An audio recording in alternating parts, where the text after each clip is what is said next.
Hey everyone, welcome back to the next lesson of making your first demo investment. So now we're gonna get our hands dirty and actually invest in something.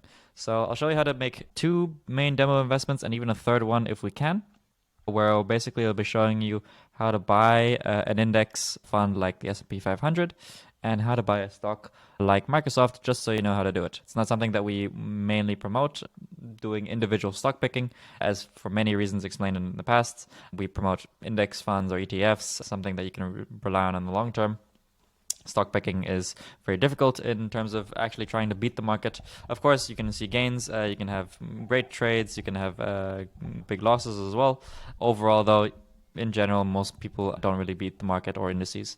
And then I'll also even show you how to buy into a core smart portfolio. But just as an FYI, the reason why I say two demo investments, I'm mainly talking about S&P 500 and Microsoft, is because for some of you, you might not be able to have access to the smart portfolios to actually be able to buy into a core smart portfolio.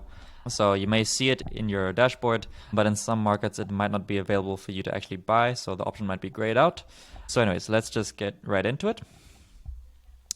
So let's first start into the home section. So this is where you'll always be starting out from. So we'll want to go into the Discover section, go into here. We can go into the overview, and first off, what we're looking for the S&P 500, right? So for that, you can try to go to the community choice and switch over to indices or ETFs, because there are many ETFs that are tracking the same index like the S&P 500. So yeah, we can go straight into the indices, let's say. Click the SPX 500, which is the name tracker for the S&P 500.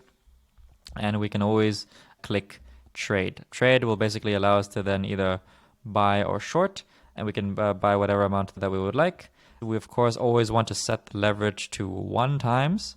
This is very important. We'll explain more later why this is so important, but basically we don't want to use any debt.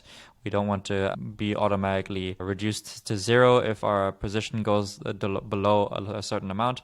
We always want to use 1x leverage, which means not using external money. We only want to use our own money, because using leverage basically magnifies the profit and loss, which is something that we want to avoid, because if the loss goes below, the broker can force us to sell all of our positions in order to close that trade, so to make sure that we don't have any debts towards them. But that basically can reduce our entire portfolio, everything that we have in our account, to 0. So this is something that we want to avoid. So always set your leverage to 1x, set the stop losses or take profits to whatever amount that you want. I personally have no take profit because I just want to let this sit and grow for the long term. So this means it will be growing well beyond 50%, so well beyond the 5,000 take profit. I don't want it to stop just there, because if it reaches that point, it will basically close the trade. You basically turn your 10,000, you confirm that it grows to 15,000, you basically take it out of the market again, and you made 5,000 profit. But now the cash is just sort of sitting there in your account. It's not invested in anything. So obviously, this is something you can do, but I personally would just stick to no take profit. You just want to let it sit there and accumulate over time. I only want to check this once, twice, 3 times maybe in the year. Otherwise, I want to forget about it. I have other things to do. I'm going to make more money actually spending my regular time in my regular life relaxing or working on my business or whatever else it is that you want to do with your time. You don't want to constantly be checking your portfolio. So set this to no take profit. You can set a stop loss, but the only issue with stop losses is that this is mainly going to be felt in individual stock picks or anything. If for whatever reason the market decides to have a crazy volatile day, for some reason the sentiment for a particular stock goes crazy and it takes a huge dip for no good fundamental reason, the price can go down and then it triggers your stop loss, which means your position will automatically be closed, or in this case, you'll automatically sell the stock at that price to basically stop you from having more losses. But at that point, you're out of the market, then you committed to a loss. You don't have the opportunity to basically wait and let it increase again. So to be honest, I'm not a huge fan of stop losses as well. This whole concept of take profit and stop loss is mainly used when you're doing active trading and when you're using leverage, because then it's really important to limit risk. But this is something that for buy and hold long-term investing, it's not really something that we're interested in. So you can leave the stop loss here if you want, or set it at a lower amount. I'm just going to set it to no stop loss. And then you can set it to market order. like either to market order, so buy it right now, whatever price you can get it at, or you can set it to a limit order where you set the limit of what exact price that you want to buy it at. Because the price that you set here may not be, actively what's in the market right now. For example, right now it's, $2 more expensive, $3 more expensive, and then it's a little bit less. It constantly shifts back and forth. So with the limit order, you can set the exact price that you want to buy it at. But I usually like to just make my life a little bit simpler. Just buy it at whatever the market price is. You're not gonna make a huge difference by shaving $1 here or there for us, and then you can just buy. Here the estimated costs is, for example, right now it's basically estimated costs of the spread of the ask bid. So it's basically the difference between the current general market buying price and the selling price. That's known as the spread, this gap in between there. And then other estimated fees. And then you can always just buy it. In this case, I will buy the S&P 500, but I've already bought into this before, so I kind of already have bought into this. So actually instead, I would like to maybe buy an index through an ETF. So it's something very similar. So yeah, you can see here maybe the iShares Core MSCI, so basically a world tracker ETF. You can basically do the same thing. You can look at the overview, look at what it is, set the trade, and set whatever amount you want to set your investment to, and so on and so forth. So that's basically how you would invest into an index like the S&P 500. Now, what do we have next? We have next the how to buy stock, just like Microsoft. So let's go into our Discover section, and let's go into the stocks. Either we'll see it directly here, or if not, we can always just go into the search bar and just type in Microsoft. You can either type directly the company name or the shortened ticker name of the stock. So in this case, I will go on Microsoft. You can always look at the overview, so look at the day trading range, the market cap. You can set the time horizon here to see how the historical price development has been. So the last year it's been pretty good. Any latest news relating to it, general market sentiment, or the ESG rating. ESG is short for environmental, social, and governance rating. So basically, how friendly or eco-friendly is it to the world in many different respects. So environmental, social, and internal governance, or the way they run the company. Then yeah, you can always check into news and financials. You can see in the financials, etc. This is, a light way to look into their financials. This is mainly relevant for people that do value investing or that do fundamental analysis into value investing, which is something we'll explain a little bit later in the course briefly, but it's not something that we would promote, as it's mainly for fundamental analysis of stocks, and it's something that takes a lot of time. It's not something that we want to do here. And again, individual stock picking most of the time doesn't really beat the market. But just to show you how it's done, this is basically all the information that you would need to know about a stock. And it works the same as buying an index. You can trade, you can buy, you can also short if you want, but we highly do not recommend shorting. So shorting, as we may have explained earlier, is pre-selling at a high price and hoping that you can buy back at a lower price. And that's basically, you want the price to go down. But generally, this is something that we don't recommend. But yeah, always stick to buy, stick to leverage of 1x. And then yeah, you can do the same thing as we did with index.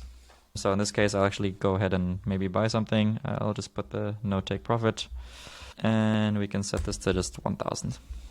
Set it to this, set it to buy. Boom, order is automatically filled. Sometimes if you're buying or selling, either during the weekends or during the time of day when the market where the stock is trading is closed, so it has set pretty much working hours or trading hours. If you're buying or selling outside of this period, the order will not be immediately fulfilled, but it will be attempted to be fulfilled the moment the stock market opens again. So while the stock market is closed, everything is pretty much frozen and your buy order is there, but it hasn't actually been fulfilled yet. And then once it's fulfilled, you can always see it in your portfolio. For example, just earlier now, I bought another 10,000 of S&P 500. So that's why this is now at 20,000. I already had 10,000 invested before. And now we just bought another $1,000 of Microsoft, and yeah, you can always then see here how it's performing, how the price changes, and yeah, this is basically where you'll be seeing all your portfolio changes over time. And now finally, we wanted to look into smart portfolios. So let's see if we can do that. So let's go in here. So we've got the core portfolios. So these are great diversified portfolios made by BlackRock, one of the biggest institutional investors in the world. And you have the different levels of risk. Here, you could, depending on your own personal level of risk, you can go for bold, you can go for progressive. I personally will go for progressive. Click View Portfolio. Again, you can always look into the historical performance in 2024 and what's actually going on in the portfolio. So this is a portfolio that's spread across a lot of different indices and ETFs, all of course done by iShares, so created by BlackRock themselves. You can see here invested into the Pacific region, excluding Japan. You got the USA ESG companies, you got treasury bonds. So an overall great portfolio, to be honest. And here I'm already invested into it, and I can click to invest more if I wanted. And yeah, that's for this particular smart portfolio, but let's try to maybe pick a portfolio that I haven't already invested into, and just to show you how it looks like. So I mean, here you can see other smart portfolios, but right now I personally like the ones from BlackRock. So I can click here bold, I can click here blue portfolio. These are mainly now focused on equities, so it's higher risk, but also generally higher returns than bonds. I personally am quite young, so I'm happy to go slightly more riskier with equities rather than bonds. If you're older, you may want to have a lower risk tolerance, so therefore you will be investing in more bonds. So it all depends on your personal risk tolerance. But yeah, I think investing in equities is fantastic. You can always find more information about them, see what their portfolio distribution is like. So this is mainly tracking country markets and certain sectors. And then you can always click invest. Let's say I want to invest 10,000. Click invest. Boom, and I am now invested 10,000 into there. You can also always click here to add it to your watch list. And you can also share this particular asset, whatever you're looking at, whether it's a stock, whether it's a smart portfolio. You can always share that with anyone else. But yeah, everything that you do will be here in the My Portfolio. So here in Core Dynamic, I've got 5,200 invested, and in Core Equity, I will have 10,000 invested. So this is still set as pending, so it hasn't actually invested in it yet. So it's waiting for access to invest into it. But once everything is open, this will then be fulfilled. All right, now everything is gone through and invested, and now this is the point where you'll be taking a screenshot. So if we just go back into the presentation, so where were we before? So we bought the index, we bought the Microsoft stock, and we've shown you how to buy into a Core Smart portfolio, and now you want to take a screenshot. So this is going to be your third milestone. So once you take the screenshot of your portfolio, just to show the stuff that you bought, of whatever it is that you buy, take a screenshot of your portfolio page, and then make sure to save that back into your milestone folder.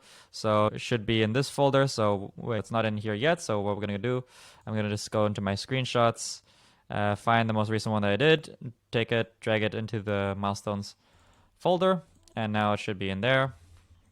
You can organize this, of course, however way you want, but I like to have it all in one folder, and I'll label this as milestone 3. Then you definitely want to have this saved so that in the concluding module lesson, similar to how you did it in module 1, you'll be taking the milestone and posting it into the group with thoughts about what you've learned and any questions that you have. All right, that's basically it. And yeah, see you in the next lesson.